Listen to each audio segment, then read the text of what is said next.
Ụtụtụ ọma nụ ụmụ ọdịnala Igbo, aka m bụkwa onye nke gị Eze-Ana Ugochi tubelu na oraifite. Abụ m onye isi nchụaja na Ugochi tubelu ọdịnala temple nke dị na oraifite na Anambra steeti. Anyị na-agba afa miri emi, rụkwazi ọrụ mmụọ dị iche iche. Abụkwazi m onye mgbasa ozi ọdịnala Igbo. My mission is to help people live better life. A sịrị nke ọma ka merụ nwoke merụ nwaanyị. N'ụtụtụ taa ejego ngọ ọfọ n'isi ndị enyi m niile na temple n'ụtụtụ a. Agụkwakwa m ọfọ ma n'isi ndị niile anyị na-arụrụ ọrụ mmụọ dị iche iche ndị anyị na-ekwubiri okwu. Ọkwazi ọfọ n'isi ndị niile na-abịa n'Ugochi tubelu ọdịnala temple maka nnwere onwe, maka ịpụta ihe, maka ide ude, maka ịsa ụchụ, yana maka ibuni elu. A sịrị na ọmaka ga-emere unu dum. Agụkwana m ọfọ n'isi ndị niile na-eje agụ ọfọ for 21 days m kwuru ka ha na-agụ. A sị m ndị Igbo na-agụkwa na ọfọ. Na-ịgụ ọfọ bụ ikwubi okwu, na-ịgụ ọfọ bụ ikpe ekpere. Ọ ihe eji marụ ndị Igbo. Ndị Igbo na-ekwu okwu sị na agụpe ụzọ akụpe ọnụ, meaning na mgbe ọbụla imeghere ụzọ ọbụla chi efogo, ikwubi okwu, iwere ọnụ ikwubi okwu, na ihe i kwuru ka mmụọ na-anụ. Ndị ụka na-akpọ ya ikpe ekpere. Agụgụ m ọfọ n'isi ndị dịta wee na-agwa ụmụ Igbo natakwanụ n'ọdịnala Igbo ka unu kwubiwe okwu ka ọmaka mebere ụnụ, sọwakwanụ nsọ ana. Na onye na-asọ nsọ ana na-atụ egwu Chukwu okike nke pụrụ ime ihe niile, onye ike niile na ihe ọma niile si n'aka ya wee na-abịa n'ihe niile o kere eke wee nye ụmụ mmadụ. Ana m agụkwa ọfọ n'isi ndị na-ha nlecha ihe onyonyo na-eme, ha tụsarịa ndị ọzọ. Mụnwa na-ekwubizi okwu dịka nnukwu onye ịgba ụkọ, onye nchụaja, were na-ekwubi okwu na gị onye na-enene vidiyo taa, ka ị na-enene vidiyo a ọ na-emetụ gị n'obi na ibido taa n'ịma na ijeghe gị ụzọ, ka ibido taa mebe ihe chigatakwa azụ n'ọdịnala Igbo dịka nwa nọrọ akụ ndị ya n'iyi, ka ị chigatakwa azụ mebe ihe Chukwu okike chọrọ, ka ị sọba nsọ ana, ka ibiwekwa ndụ dị mma. A sịrị na ọmaka ga-emere gị, na mgbudi agha niile nọ n'ụzọ gị na ha niile ga-ada. Kọọsụ anwa dị n'ụzọ gị na-eme gị eje ana ekwubie m okwu si na ya bụ kọọsụ will be broken, let it be broken. Na ngwuru dị iche iche nọ na abụmọnụ na okuke agbụ dị iche iche, ekwubie m okwu ka ị na-echighata n'ọdịnala, ka ị na-ekwubi okwu n'ichighatago n'ọdịnala, ka ị na-egosi obi mwute na njehie ijehie eri ogologo mgbe wee mee ọtọ n'ọdị iche iche, ka ọ na-ewute gị na ihe dị etu a mere, ka m na-ekwubi okwu let cause breaking happen in your life. Let restoration, whatever you have lost in the past, be restored. Ka ị na-echighata azụ na-anaghachite na ya root, ka e weghachitara ngọzi gị niile. Ekwubie m okwu ebe ọ bụla ị nọ na-anụ unu a, ka ị na-ekwenye n'okwu a na-ekwubi, ka mbuni elu na ịpụta ihe bido mebe na ndụ gị. Dị onye akpọchiri biznes gị maka na ikweghị, gị onye ndị ilo na-agba mgba, dị onye agbara ụchụ mmụọ maọbụ ụchụ mmadụ, ekwubie m okwu n'isi gị si ka ụchụ ka ọ delụ. Ekwubie m okwu si na ụchụ ọbụla nọ n'ụzọ gị, ka mgbudi niile nọ n'ụzọ gị, ka ha niile be losing n'aha Chukwu okike nke pụrụ ime ihe niile. ise a sị na chi taata bụ nkwọ ga-akwọtara anyị ihe ọma, na anyị gbuo n'ihu na anyị ga-egbute mma, anyị gbuo n'azụ na anyị ga-egbute mma, anyị gbuo n'aka nri anyị ga-egbute mma, anyị gbuo n'aka ekpe anyị ga-egbute mma. A sị m na onye chụbara anyị na ọ ga-ada. A sị m na kakaka anyị ama anyị, jijiji anyị ama anyị. Onye fọrọ anyị cheta nwa ya nwụrụ anwụ n'ọzọ ya anwụ. Onye checha ihe ọ ga-eme anyị ya ma onwe ya. A sị m onye si ihe anyị ji wee dịrị anyị adịgbuo onye anwa. Onye si ife anyị ji wee nọrọ anyị nọgbuo onye anwa. Onye gwọrọ anyị ọgwụ ozichi anya tụ ya n'ahụ. A sị m egbe belu ugobelu nke si ibi ebe na egosi ya ebe ọ ya ebe. Ọ bụrụ na o gosiri ebe ọ ya ebe, a sị m kwukwa ya. Ọ ihe m kwuru. A sị m na anyị ga-ejere obodo na-arụ obodo maka na adịghị ka ibe na ọ na-agụ akwa. A sị m ka ndị agha fụrụ anya ka ha gọzie onye ukwu gọzie onye nta, ọ kachasị ndị obiọma, ndị kwetara na ha ga-anaghachi n'ọdịnala Igbo. A sị m ihe ọma dị n'elu ya dara anyị n'ala, ọ dị n'ala ya pụrụ anyị ome. Ise agụrụ m ihe ndị a wee kwubie okwu n'aha Chukwu Okike nke pụrụ ime ihe niile. Ya gasịa. Ihe m bịara ịkụzi n'ụbọchị tata bụ is called wonders of nature. Ike dị n'ihe Chukwu Okike kere. Chukwu Okike nke pụrụ ime ihe niile ka o kesi alụ mma nke ndụ bụ mmadụ. Mma nke ndụ. Oke ihe ọma niile dị iche iche, ihe eji enyere ndụ aka. Wee kwubie okwu si let there be harmony among the creatures. Mana ọ dị m mwute na mmadụ na ihe niile Chukwu kere eke, ọ kachasị mmadụ nnupụrụ isi na recognize and build a harmony among the creatures of the Most High. Do you know na human being na onwere ihe dị iche na human anatomy and the animal anatomy? Do you know? Onwere ihe dị iche.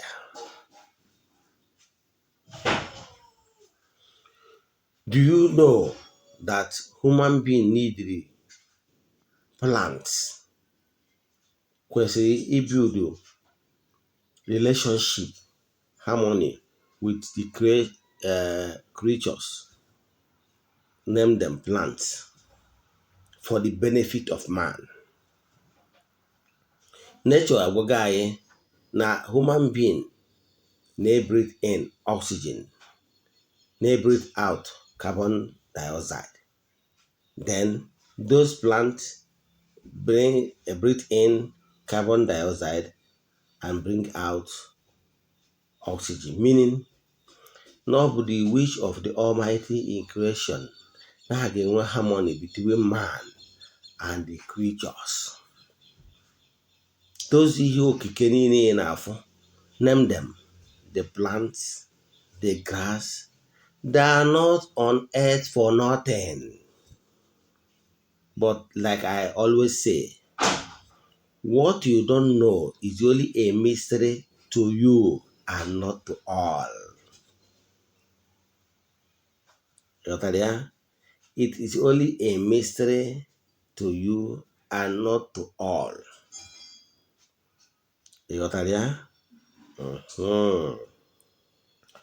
Ihe mara ọbụsọ gị nwa onye ọ bụrụ ihe omimi. Ị ma na o nwere ihe ọbụla Chukwu Okike kelu enwere ihe omeniro bụ just for nothing. Onwero. But what you don't know is only a mystery to you. Ụzọ ihe taa, these three items ị na-afụ n'efere a, m ga-akọwara gị ihe ọ bụ na spiritual powers that is embedded in each and every one of them. N'ihe nwere ike iji ya wee mee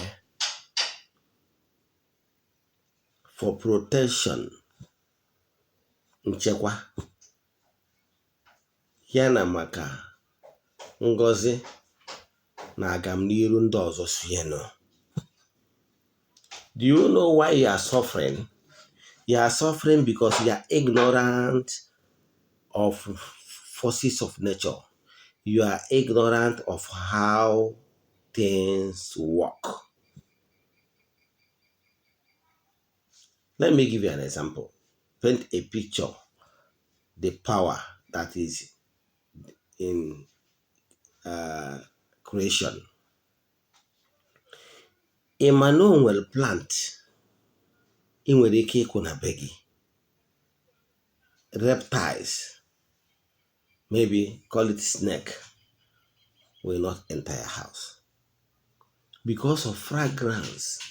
Isi nke si na ụdịrị flower na osisi si ebe anwa na-apụta will warn off all those reptiles, all those things you don't want, that is not habitable with humans in their various homes. Do you know? Example, Eze-Ana Ugochi, Eze-Ana snake don't normally feel comfortable around ebe akụrụ osisi Botanical. Eze-Ana na ha dey feel comfortable ebe Botanical atụpụsị Botanical in the compound. Do you know? Do you know no more other plants? Amara m ihe unu na-abụ ya na bono bụ ịkụọ ya na be gị dịka flower. Agwọ quality snake enwere ike ịbata na ngwuru gị because of isi na-esipụta na ya. Etu ahụ ka ọ dị ahịhịa dị iche iche. Ọ bụ onwere ahịhịa enwero medicinal value, nke onwere ndị wụ more of spiritual value, nwee ndị wụ more of medicinal value. Na ihe ọbụla Chukwu okike kelo, ọnya ka o si kechaa ụwa na ihe ọma niile dị n'ime ya, si na ihe niile ya kere dị mma. Ihe ọbụla the plants you are seeing is either that one is good as food, maọbụ na o nwere medicinal value, maọbụ na ọ bụ for spiritual value. O nwere nke ọbụla bụ a waste. Ị ma na ọrụ mmụọ dị iche iche to attract favor. Ị ma na ọ bụ ahịhịa na mgbọrọgwụ dị iche iche ka that undergo processes dị iche iche were formulate ya ihe ndị a eji alụ ọrụ mmụọ dị iche iche. N'ihe ọmụmatụ dịka ndị marụgoro ka nkụzi m si adị, ana m like ihe ọmụmatụ. Ị ma na this essence ị na-afụ, name them. Essence ndị na-attract favor, essence ndị na-attract money, essence ndị na-attract na-achụ for unclean spirits from dark region. Name them. Incense ndị na-attract the angel nke Chukwu. Ị ma na ahịhịa ha niile na mgbọrọgwụ dị iche iche dị n'ime ọhịa ndị na-alụ ọrụ dị otu a. Man is suffering because of ignorance. I keep quoting it. Akwụkwọ Joel 4:6 says, my people are suffering because of ignorance. Ihe mara ọkarịrị gị.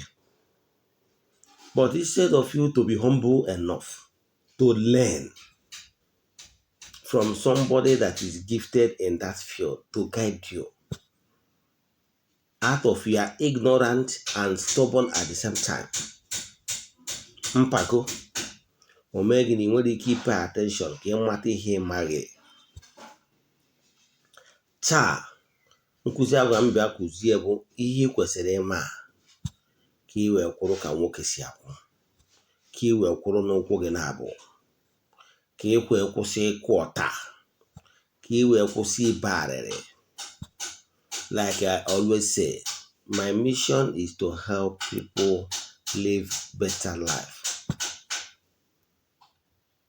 Agwakwara m ndị mmadụ na Ugochi tubelu ọdịnala temple. My mission is to help people. Ọ bụrụ na ị nwere ego, and honestly, ịma na ị nwere ego n'itigo tie tọtọ, why can't you create a time to visit Ugochi tubelu ọdịnala temple dị na Oraifite? Ka m kwubiere gị okwu.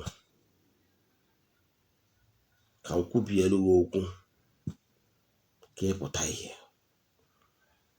Anyị kwubiere gị okwu. Ọ bụrụ na nke anyị ga-enye gị ihe nsọ ndị ọzọ dị iche iche ị ga na-use depending on vision ozi anyị nwetara n'isi gị, anyị nye gị. Ị bụrụ onye a ga-enye ihe nsọ dị iche iche, agwa m na o nwere ihe nsọ dị iche iche anyị na-alụ na ya bụ temple. Example, anyị na-achanụ ndị mmadụ ọfọ. Ihe ị na-afụpụta awụ ọfọ emerem gịnị? Ọfọ achara acha. Anyị na-eweta ya charịa ndị mmadụ. Gịnị bụ ịcha ọfọ acha? Ịcha ọfọ acha. Let me use layman language ya aghọta. Ọ bụrụ ndị ụka kpọọ ya ịgọzi ihe, too ihe nsọ. Mana ọdịnala Igbo, we call it ịcha ọfọ.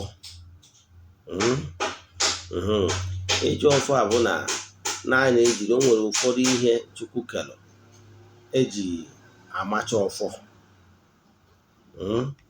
Nyanwa ka anyị ga-eji wee macha anya bụ ọfọ. Anyị machacha anya bụ ọfọ. Ewenye na temple wee were oke ọfọ wee kwubie okwu ebe nya bụ ọfọ nọ.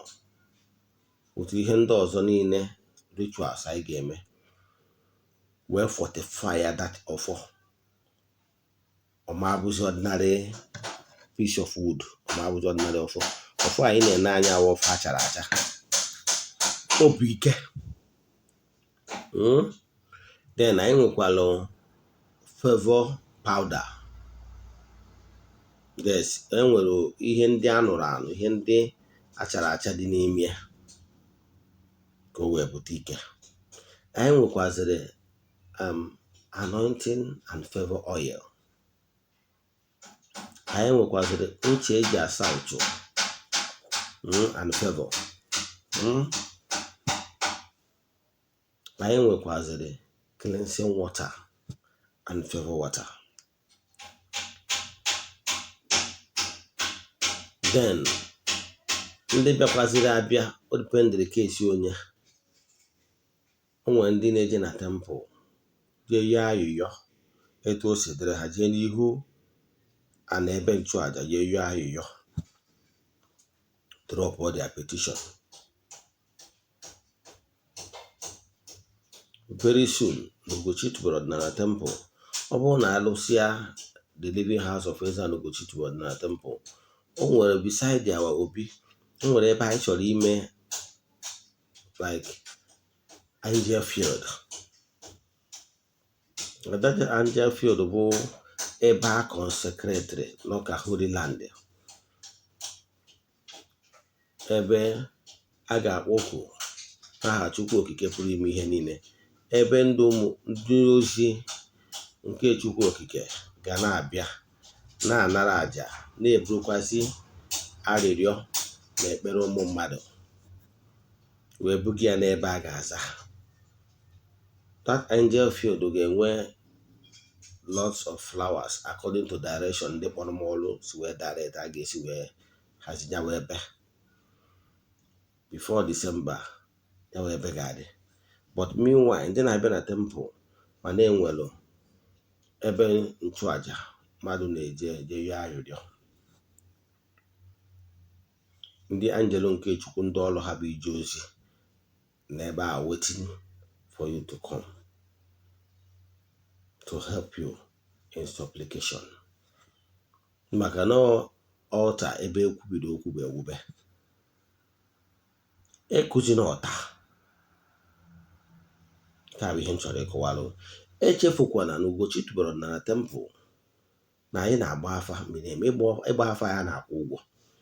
Mana counseling, ịgbaziri gị onu, ịtụnye gị alụ na ekwubiri gị okwu,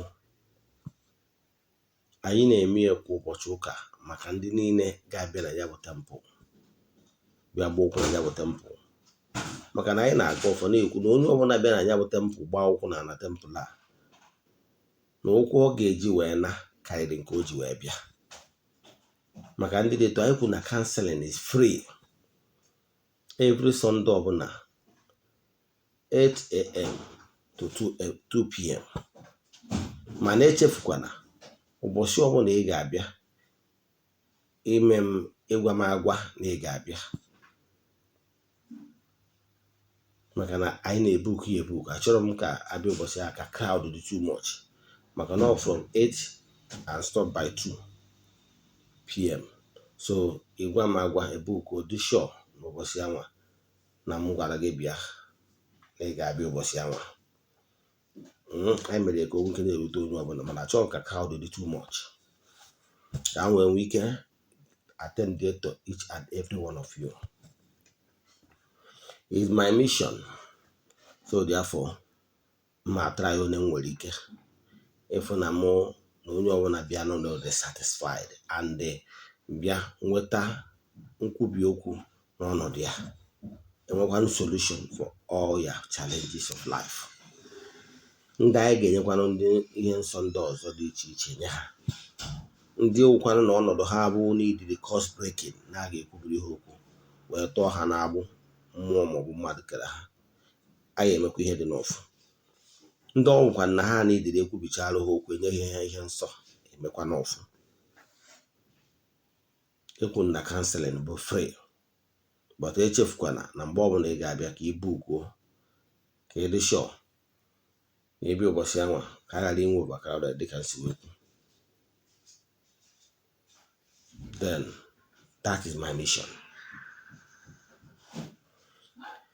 Ọkwa ọzọ m nwere ịma before m gwa gị ihe gbasara ụzọ ihe taa dị n'ebe abụ na ọlụ ha abụọ.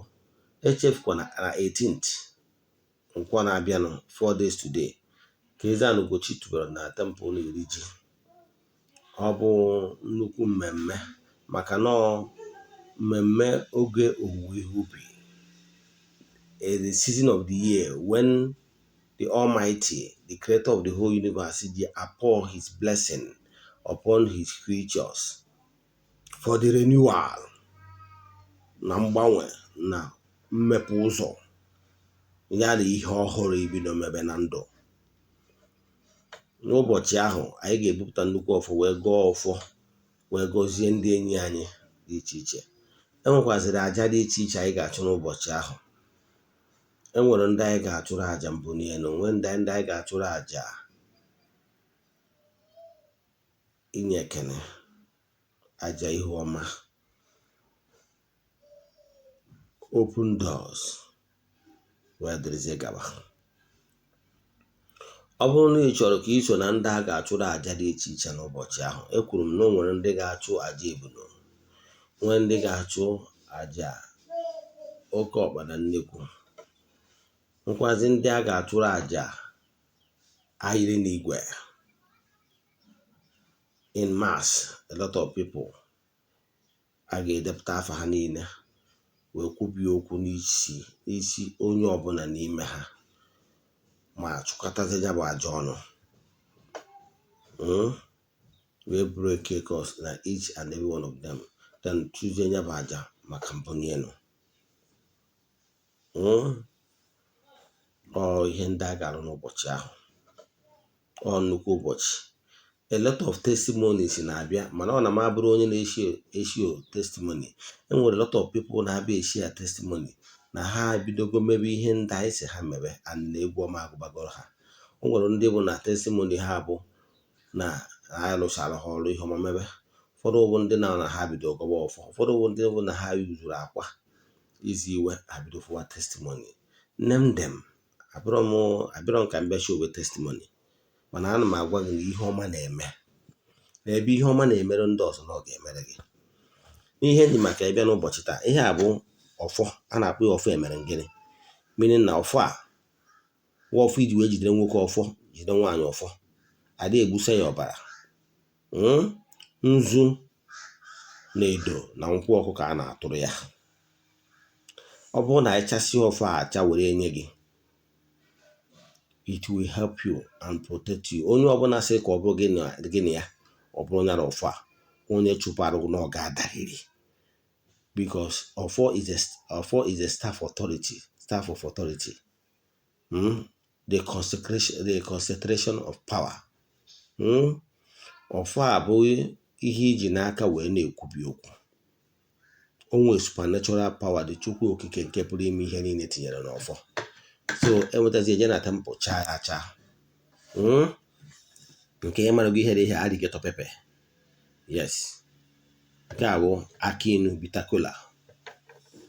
Ọ bara uru ịgwabazighị ihe aki inu na-alụ na ịmadugo ihe aki inu na-alụ. He helped to warn off negative energy. Atom can use the simplest this explanation. Also, ọ bara uru ka agwa gị na ose ọjị adịghị eji fele. It break all barriers. Nke a bụ ọfọ achara acha. Remember, is fortified ọfọ. Now, ọ bụrụ na Eze-Ana Ugochi tubelu anyị wechara ọfọ, ihe niile ime eweta ose ọjị na alligator pepper add ya. This one power is marvelous. You need to agwazie gị ihe alligator na-alụ. With supernatural power, it on off and energize. Botanical, you need to agwazie gị na help to remove negative energy. When these three powers is mixed together in one accord, it will protect you. Nobody can harm you. Nobody can use charm against you. Nobody can manipulate you when you have them tight beside you. Like Moa, Napo, yeah, if you're gonna be jeans, dress is very simple. This thing for this leather. Yes, I will tie 3 things inside this leather.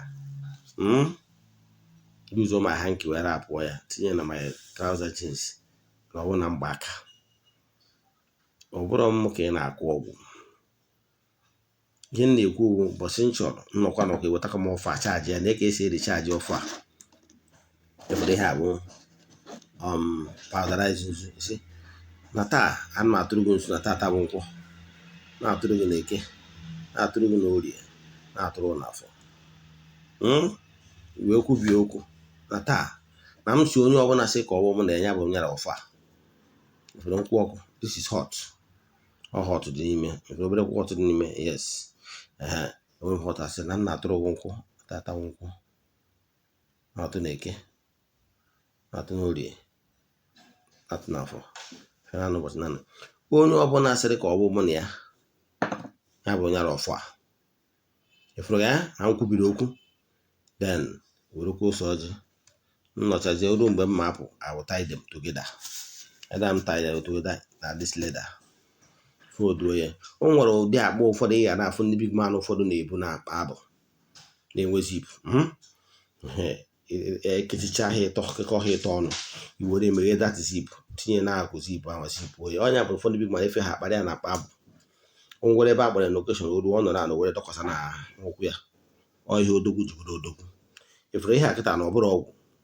All natural combination of natural powers that radiate ihe Chukwu kere. Adịmachi ịgwa na missing of this three, you are protected. Onye na-achọ okwu na-achọ na nkịtị. Ghọtara ya? Maka na ọfọ bụ ọfọ fortified. Combination of the ọfọ fortified ose ọjị na Botanical give you maximum protection. Ghọtara ya? Mana echefukwana na ị na-eyuzi ya na ọfọ emere ngịnị na ịma akpachakwa anya wee megide mmadụ. So nzu na nkwụ ọkụ ka ị ga na-atụrụ ọfọ a iji wee recharge ya from time to time. Ebukwara nwaanyị akpa ahụ na-ada eko. Ya zụrụ akụzi ibi meghe ya ebe ya na-etinye nke a ekechiri ekechi. Bụ ikechi ihe ịtọ. Etu ahụ ịtọ anọ kịta etinye na leda. Kechie ya. Itinye na mmadụ fugoro ya na akpa gị ọmasị na ịgwọrọ ọgwụ. Ịghọtara ya? Itinye na zip akpa ahụ na-ada eko. We are living in a competitive world. In this world, there is a lot of evil people around. So, egba na onwe nkịtị na onye gbanwe nkịtị chi ya agba ya nkịtị. Nwata nwaanyị, mgbe ụfọdụ ndị mmadụ na-akpọ ka ha take out nwere evil intention. ka mmadụ ghara ijiri mekwara ihe a na-eme. Etu a ka ọ dịkwa gị nwe nwoke were eti n'akpa gị iji bụrụ odogwu. Ghọtara ya? Ọ ihe ndị a ka ị kwesịrị ịma. Ihe a abụrụ ọgwụ, all supernatural, knowing how to apply the natural powers that flows in plants and flowers. All combination how they have for the benefit of man. You are leaving yourself vulnerable to attacks because you are ignorant of the powers that flows in creature, in ihe Chukwu kere can plant. With this, you need ọdụ ịka ịgba ọgwụ n'ahụ. With this, you are protected. Onwere onye na-akụ ọgwụ. My mission is to help people with a better life. That is why ma pụta kọwala gị ihe ị kwesịrị apply. Ghọtara ya? Maka nchekwa gị ka ị kwụsị ịkụ ọta. Aka m bụkwa onye nke gị, Eze-Ana Ugochi tubelu. Onwe ihe ọbụla gbagwojuru gị anya na ihe a nkụwara taa, ma ọ bụ ka esi fortify ọfọ, send yellow message aga m enyere gị aka. Onwekwara ihe ọbụla gbagwojuru gị anya n'ọdịnala Igbo, ma ọ bụ ihe ọbụla m kụziri before, ma ọ bụ na ị chọrọ ka ekwubielu gị okwu, gboro ọsọ were ije bịa na Eze-Ana Ugochi tubelu na temple nke dị n'Oraifite ka m kwubielu gị okwu kachiri mma dị, ka egwu ọma gụọkwa na ndụ gị. Ọkwa ndị chọrọ ka arụ ọrụ mmụọ dị iche iche, bịa aga m enyere gị aka. Onwe ajụjụ, sendere m meseji na WhatsApp 0805 7837 672. Ndị ala nọ ya gazie n'ọfọ.